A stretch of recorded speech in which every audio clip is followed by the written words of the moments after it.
BTS ভক্তদের জন্য সুখবর। দক্ষিণ কোরিয়ার জনপ্রিয় এই ব্যান্ড ফিরছে নতুন অ্যালবাম ও ওয়ার্ল্ড ট্যুর নিয়ে। দীর্ঘ বিরতির পর আবারও মঞ্চ কাঁপাতে প্রস্তুত 7 তারকা।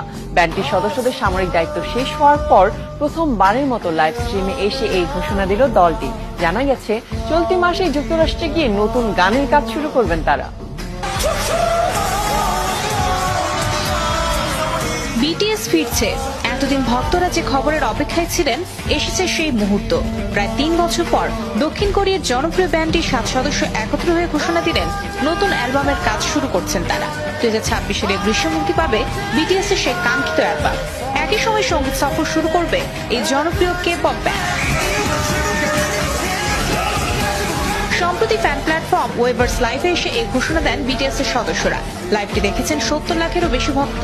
ব্যান্ডের 7 সদস্য RM, জিন, জেহো, জিমিন, ভি, জাং